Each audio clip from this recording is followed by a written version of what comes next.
এই যে চরণ শব্দটা এসেছে চর থেকে, চর মানে চলাচল। আমরা চলি না, এই চরণ দিয়েই তো চলাচল করতে হয়। চলাচল মানে পথ, পথ ছাড়া চলবে কি করে? এগুলোকে ওই সাহিত্যে অলংকার বলে একটা শব্দ আছে, সাহিত্যের অলংকার। এই চরণটা এখানে অলংকার হিসেবে ব্যবহার করা হয়েছে, অর্থাৎ শব্দটা ব্যবহার করেছে একরকম কিন্তু অর্থটা অন্যরকম। এইখানে চরণ মানে পথ। এই যে রাস্তা, এই রাস্তাটা কি দিয়ে তৈরি হয়েছে? ইয়ে আছে, সিমেন্ট আছে, পাথর আছে, বালি আছে, এইসব দিয়ে তৈরি। তেমনি এই আধ্যাত্মিক পথ হলো চারটে জিনিস দিয়ে তৈরি হয়। কি কি? আদেশ, নির্দেশ, বাণী এবং উপদেশ। মনে রাখবে, আদেশ, নির্দেশ, বাণী এবং উপদেশ, এই চারটে জিনিসের সমষ্টি হচ্ছে আধ্যাত্মিক চরণ। তাকেই বলা হয় গুরুচরণ, তাকেই বলা হয় বিষ্ণুচরণ, তাকেই বলা হয় মহাপ্রভুর চরণ। অর্থাৎ মহাপ্রভু যে আদেশ, নির্দেশ, বাণী এবং উপদেশ দিয়ে গেছেন, সেইটা যে ঠিক ঠিক ভাবে মেনে চলে, সেই তার চরণ ধরে আছে। ওই একটা পাদুকা নিয়ে সকাল বিকাল ফুল দিলেই চরণ সেবা হয় না। চরণ সেবা হবে তখনই যখন গুরুর আদেশ, নির্দেশ, বাণী এবং উপদেশ অক্ষরে অক্ষরে মেনে চলা হবে। ওইটাই হবে গুরুর চরণ সেবা। তাই কোন সাধক যখন, এখানে মা হচ্ছে আমাদের ইষ্ট, মায়ের আদেশ, নির্দেশ, বাণী, উপদেশ, মায়ের বলি না রাঙাচরণ। রাঙাচরণ মানে কি? উনি যে পথ দেখিয়ে দিয়েছেন, সেই পথই হচ্ছে রাঙানো চরণ, দেখানো চরণ। সেই চরণ যে অক্ষরে অক্ষরে মেনে চলে, তার ভিতরে কাম চাপা পড়ে যায়, নষ্ট হয়ে যায়। উনি বলেছেন এই সারাদিন একটু মা মা করবি। উনি বলেন যে তোদের মুখে একটু মা ডাক শোনার জন্য আমার মন আকুল হয়ে থাকে, তোরা একটু মা ডাক, মা বলে ডাকতে পারিস না? সেই মা মা করতে করতে যখন এই ভিতরে ভিতরে সেই সমস্ত মনের ভিতরে এই মা নাম ছড়িয়ে পড়ে, রক্তে রক্তে, দেহের প্রতিটা কণায় কণায় সেই নাম ছড়িয়ে পড়ে। তাই একবার নাম করলে যখন গায়ে শিহরণ জাগে, চোখে জল আসে, রামকৃষ্ণদেব বলছেন তখন আর তার সাধন ভজনের প্রয়োজন নেই, তখন তার সাধন ভজন শেষ হয়ে গেছে। কি করে বুঝবে? যে একবার যদি নাম করে, যে কেউ কৃষ্ণ নাম করে, সে কৃষ্ণ নাম শুনলেই তার গায়ে শিহরণ জাগবে, গায়ে কাটা দেবে, চোখে জল চলে আসবে, সে আর নাম করতে পারে না, তাই তার সাধনা শেষ। কেউ ধরো মায়ের নাম করে, দুর্গা দুর্গা করছে, কালী কালী করছে, ওই একবার দুর্গা নাম শুনলেই তার চোখে জল চলে আসবে, গায়ে শিহরণ জাগবে, বা কম বিন্দু বিন্দু ঘাম তৈরি হবে। এগুলোকে বলে অষ্টসাত্ত্বিকী বিকার। এই বিকার হবে যখন, তখন আর সাধন ভজন লাগে না। সেই চরণ, সেই চরণ দিয়ে যখন সাধন ভজন ঠিক ঠিক ভাবে মেনে চলে সাধনা করতে করতে, তখন তার ভিতরে কাম শক্তি সবার শেষে মরে। আমাদের মহাভারতে দুর্যোধন হচ্ছে সেই কাম। কামকে মারতে পারছে? সেই কুরুক্ষেত্রের যেদিন শেষ 18 দিন যুদ্ধ হয়েছিল, যেদিন 17 দিন হয়ে গেছে, কি বলে, দুর্যোধন মরেনি, আর সব প্রায় মরে গেছে। মহিষাসুর এক জলের তলায় গিয়ে, পুকুরের মধ্যে জলের তলায় বসে ধ্যানে বসে আছে। কম জিনিস নয়, এই কাম আমাদের সারা বিশ্ব দখল করে আছে, আমাদের সারা দেহ দখল করে আছে, মাথা থেকে পা পর্যন্ত।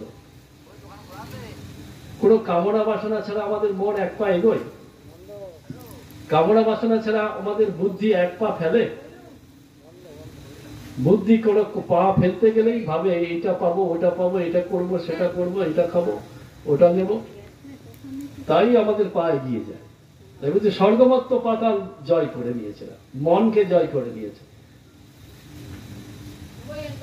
এই দুর্যোধন হলো, এই দুর্যোধন শব্দটা এসে দূর জয় ধন, দূর জয় ধন, যে ধনকে জয় করা দূরের ব্যাপার। শ্রী রামকৃষ্ণ বলছে কেউ যদি কামকে জয় করতে পারে, সেই শক্তি দিয়ে সে ঈশ্বর পেয়ে যাবে। কত বড় শক্তি এই কাম শক্তি। তাই স্বয়ং মা এই এতজন দেবতা স্বয়ং ভগবানের শক্তি দিয়ে তৈরি করলেন সেই চণ্ডীকে। সেই চণ্ডী সঙ্গে যুদ্ধ করছে অসুরেরা। কত বড় সাহস, কত বড় শক্তি হলে স্বয়ং মহামায়া অনন্ত বিশ্বের যে টোটাল শক্তি, এই যে এত বড় বিশ্ব, তার বিজ্ঞানীরাও খোঁজ পায়নি যে কত বড় বিশ্ব তার ঠিক নেই। এই অনন্ত বিশ্বে বলছে টোটাল শক্তি হচ্ছে সেই মা চণ্ডী। সেই চণ্ডী নেমে এসছেন অসুরের সঙ্গে যুদ্ধ করতে, কেননা সেই শক্তি এত বড় শক্তি, এই কাম শক্তি। তার বলছে এই চরণ দিয়ে যখন, এই চরণের আরো অনেক মারা কেন আমরা যেমন দেখছি মা কালী এর পরের ঘটনার মধ্যে আছে, যখন ওই ইয়েকে বধ করেছে, রক্ত বীজকে বধ করার পর সে সামনে আর কোনো অসুর না দেখে দেবতাদের তাড়া করেছে। দেবতাদের তাড়া করেছে, দেবতারা ভয়ে ভয়ে শিবের কাছে কি বলছে, নারদ গেছে, নারদ বলছে মামা মামিকে তাড়াতাড়ি শান্ত করো, নাহলে আমাদের সব মেরে দেবে। এবার মামা কি করবে, মামা এসে ওই কালী যেখানে মানে গরম হয়ে যাচ্ছে তার পায়ের তলায় গিয়ে শুয়ে পড়েছে। আর যেই পা তার বুকে লেগেছে অমনি পা শান্ত হয়ে গেছে। শিব মানে শান্ত। এবার আগুন যদি বরফে পড়ে আগুন নিভে যায়, আগুন যদি জলের মধ্যে পড়ে আগুন নিভে যাবে। এই শান্তর সঙ্গে টাচ হওয়াতে শান্ত হয়ে পড়ে। হঠাৎ নিজের দিকে তাকিয়ে থাকে, বাবা স্বামী আমার পায়ের তলায়, দেখেই লজ্জায় জিভ বের করে ফেলেছে। এটা কাহিনী, কিন্তু এর অর্থ কি? এখানে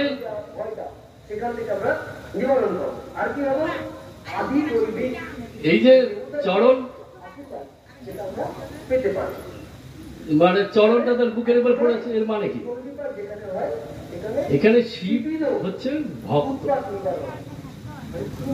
বলছে মাকে যদি পেতে হয় তার চরণকে হৃদয়ে ধারণ করে। চরণ মানে মায়ের আদেশ নির্দেশ বাণী, আদেশ নির্দেশ বাণী এবং উপদেশ, এই চারটে জিনিস হচ্ছে মায়ের চরণ। সেই চরণকে যদি হৃদয় দিয়ে গ্রহণ করো অর্থাৎ মেনে চলতে পারো তবেই মাকে পাবে। এখানেও সেই চরণ, সেই চরণ দিয়ে তার গলা টিপে ধরেছে। এইটা এবার আর কি করেছে, এবার যেই মহিষের মুখ দিয়ে অসুরের ওই মানুষের মুখটা বেরিয়ে এসছে, মানুষের মতো মুখটা বেরিয়ে এসছে, তখন দিয়েছে খাড়া দিয়ে গলা কেটে। তার আগে কি করেছে, ত্রিশূল দিয়ে বুকে মেরেছে। ত্রিশূল কি? ত্রিশূলের তিনটে শুল আছে না? ত্রিশূলের তিনটে শুল আছে, সত্য রজ তম, এই তিনটে গুণ যখন সাম্য অবস্থায় আসে তখন ত্রিশূল বলা হয়। আর এখানে ত্রিশূলের আরেক তিন রকম অর্থ হয়। ত্রিশূলের আহার নিদ্রা মৈথুন, জীবের স্বভাব। জীব এক রাত্রে যদি না ঘুমায় পরের দিন আর নড়তে পারে না। সকালবেলা যদি একবার না খায় বা দুপুর পর্যন্ত খাওয়া হয়নি, আর জানিস তো সকাল থেকে খাওয়া জটিনি, আর পাচ্ছি না। আর মৈথুন মানে তো জানো স্বামী স্ত্রীর সম্পর্ক। এই তিনটে জিনিস জীবের ধর্ম। বলছে এই তিন জিনিসকে যে জয় করেছে সেই এই ত্রিশূল দিয়ে এই মহিষাসুরকে মারতে পারে। তারপরে আর আরেকটা লাস্টে হচ্ছে ওই খাড়া দিয়ে, ওই মহিষের মুখ দিয়ে যে মানুষের মতো অসুরের মুখটা বেরিয়েছিল তা কেটে দিয়েছে। এই খাড়া কি? খাড়া হচ্ছে জ্ঞান। জ্ঞান দিয়ে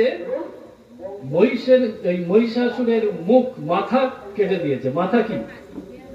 মাথা মানে চিন্তা ভাবনা, মাথা মানে বুদ্ধি। অর্থাৎ কামের যে বুদ্ধি, কামের যে দুষ্ট চিন্তা ভাবনা, কামনাময় ভাবনা, কামনাময় চিন্তা, কামনাময় বুদ্ধি, তা জ্ঞানের মাধ্যমে কেটে দিলেন, নষ্ট করে দিলেন। কেটে দেওয়া মানে নষ্ট করে দিলেন। তার মাথা থেকে আর, অর্থাৎ ওই সাধক যে সাধনা করতে করতে এই জায়গায় পৌঁছায়, তার মাথার মধ্যে আর কামনা জাগবে না, কামনা বাসনাময় ইচ্ছা জাগবে না। কোনো কর্ম করতে জাগবে না, এই ভাবনা বা বুদ্ধি কামনার বুদ্ধি জাগবে না। এটা কি বলে? জ্ঞান দিয়ে কর্ম কেটে ফেলা। জ্ঞান কি?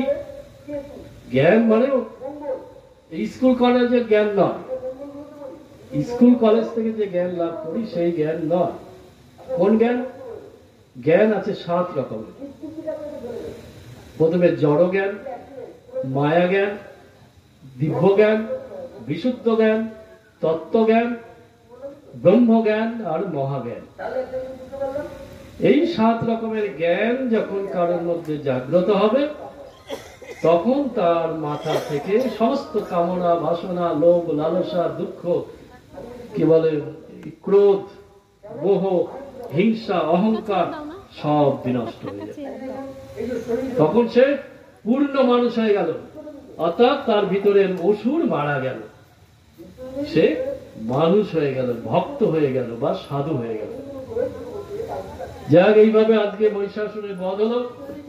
চলো সবাই জয় মা বলো।